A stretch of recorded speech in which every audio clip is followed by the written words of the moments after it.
name is Dr. George Bruder. I'm at Stony Brook University. I'm chair of Endodontics and director of the Advanced Education Program in Endodontics. Today I'd like to discuss working length with you. When speaking of working length, we have to consider some classic papers. One, Eyrie Color, 1955. Eyrie Color very eloquently described the difference between the apical constriction and the apical foramen. The apical foramen is what you most commonly have experienced when you look at a radiograph and you try to determine whether or not your file is at the right length. However, through his research, we found that the apical constriction, which is also the CDJ, is the area in which we want to instrument to and obturate to for our optimal results. However, we have to remember that the only way we can determine our CDJ's position is truly histologically.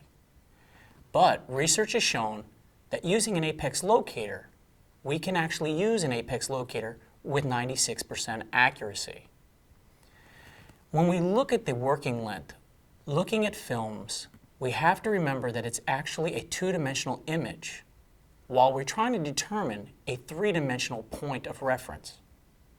Even if we have a good reference point, such as a cusp tip, modified cut down for reproducibility, we have to remember that that actual working length may appear on a two-dimensional radiograph to be accurate, but if we were to examine that root end, you may see the end of the file sticking through the root.